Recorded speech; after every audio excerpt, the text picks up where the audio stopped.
I still remember what an unpleasant experience was to play Torchlight Infinite. Partner, partner, partner, partner, partner, partner, partner. With all of its gacha mechanics, microtransactions, and many other features of online pay-to-win games that do not even make me sick anymore, I started ignoring them completely. However, the foundation of the Torchlight series was more than strong with the first two games in the series that were nothing close to their current online version. That's explained by the different developers, different publishers, and different goals pursued by the titles. The first wanted to provide a fun, yet accessible action RPG experience that has a bit lighter mood than Diablo and many of its clones, while retaining similar level of combat intensity and build diversity. And before I start praising the second game in the series because, spoiler, it's a lot better than Infinite and holds up in 2024 pretty decently, let's remind the first game. If this shaking continues, it will destroy the town and collapse the tunnels. Something massive must be stirring below, but I can't imagine what could do this. It's an old-school action RPG that has just 3 classes: a warrior, a rogue, and a mage.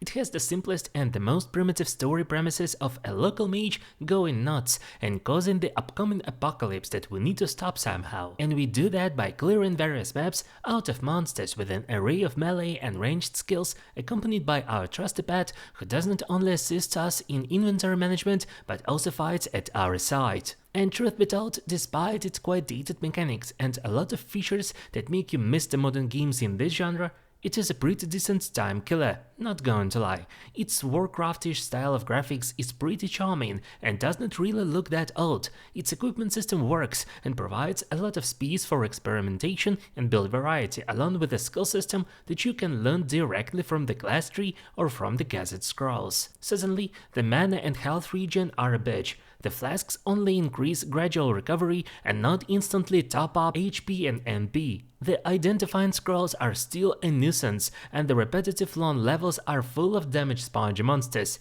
However, it's just how the game is. It's not that much of a power fantasy like modern Diablos and Path of Exiles, and it's a great fun time killer that neither costs a lot nor overwhelms you with its complexity.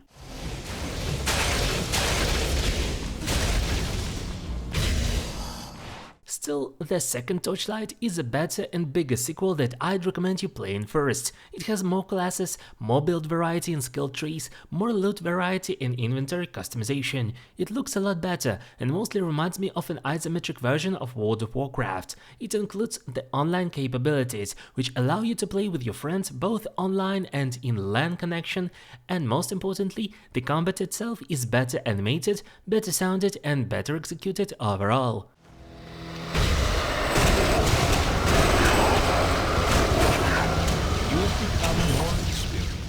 There are still annoyances in identification scrolls, but now you can apply them quicker. There is still a shortage of HP and MP flasks, but you can always teleport back to your town to buy both the new items and more flasks. There is also a quick and easy way of respecking your build. Just pay the money to the NPC and get rid of the skills you don't want. And go back to grinding through the hordes of monsters that are more varied and more challenging to beat as they are surrounded by more traps, dangerous secrets, they have after-death skills, etc. The bosses and elite monsters are still damage sponges rather than interesting and meaningful enemies to fight. But it's definitely an improvement compared to the first game and many old titles in the genre. My biggest complaint about the progression in Torchlight 2 is the level gating of many areas. Maybe I was doing something wrong or rushing too quickly, but I became very underleveled after the first act of the story quests. The areas had monsters of 20 and higher level, while I barely reached 16th,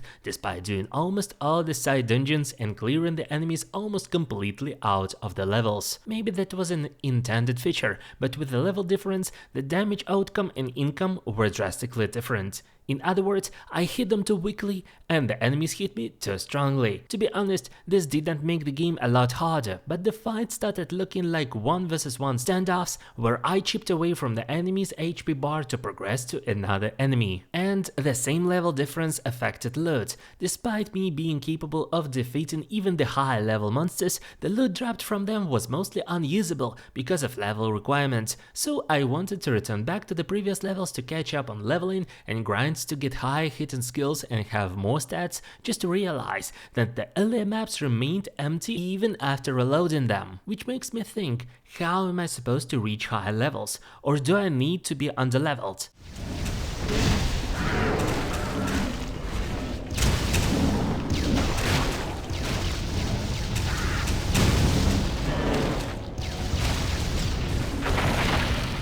But this is not the biggest drawback for the Torchlight 2, as once again it is still doable and just requires a bit more time collecting more powerful equipment and tailor the build better than I did. What is another drawback of Torchlight 2 that make you want to reconsider playing it today? The lack of uniqueness. Especially with the modern titles that either don't have the aforementioned old school BS like walking and attacking assigned on the same left click, etc.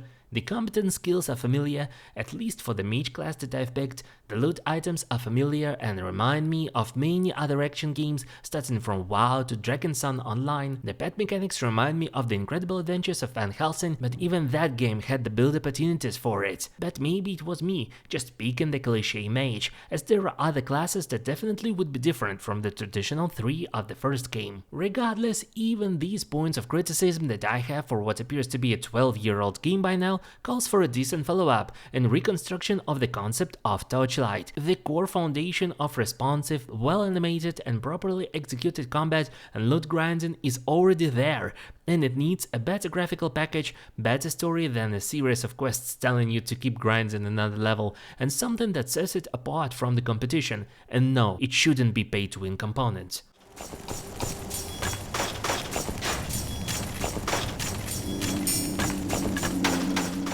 In total, Torchlight 2 is definitely worth playing in 2024, especially if you are into a bit simpler and a bit old-school games in terms of action RPG genre, but don't want to dive deep into Titan quests, secrets and first Diablos. It works and feels greatly, it allows a lot of room for customization, it can be properly played with your friends, and it is as cheap as it gets. For the money, it offers a lot more value than other titles, and despite my criticisms, I enjoyed its simple yet effective formula of just providing the core fun dungeon crawling and monster grinding experience without too much darkness, too much text to read, and too much money to spend along the way.